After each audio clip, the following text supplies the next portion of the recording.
بسم اللہ الرحمن الرحیم۔ حضرت حذیفہ رضی اللہ عنہ سے روایت ہے کہ نبی کریم صلی اللہ تعالیٰ علیہ وسلم نے ارشاد فرمایا، جس طرح کپڑے کے نقش و نگار گھس جاتے ہیں اور مانت پڑ جاتے ہیں، اسی طرح اسلام میں ایک زمانے میں مانت پڑ جائے گا، یہاں تک کہ کسی شخص کو یہ علم تک نہ رہے گا کہ روزہ کیا چیز ہے اور صدقہ حج کیا چیز ہے۔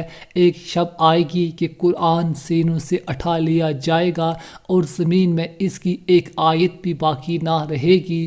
ان قریب طور پر متفق طور پر کچھ بوڑھے مرد اور کچھ بوڑھی عورتیں رہ جائیں گی جو یہ کہیں گے کہ ہم نے اپنے بزرگوں سے یہ کلمہ لا الہ الا اللہ محمد رسول اللہ سنا تھا، اس لیے ہم بھی یہ کلمہ پڑھ لیتے ہیں۔ حضرت حذیفہ رضی اللہ عنہ کے شاگرد صلہ نے پوچھا، جب انہیں روزہ، صدقہ اور حج کا بھی علم نہ ہوگا تو بھلا صرف یہ کلمہ انہیں کیا فائدہ دے گا؟ حضرت حذیفہ رضی اللہ عنہ نے اس کا کوئی جواب نہ دیا۔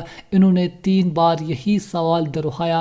ہر بار حضرت حذیفہ رضی اللہ عنہ نے اعراض کرتے ہوئے ان کی تیسری مرتبہ اصرار کے بعد فرمایا، صلہ یہ کلمہ ہی ان کو دوزخ سے نجات دلائے گا۔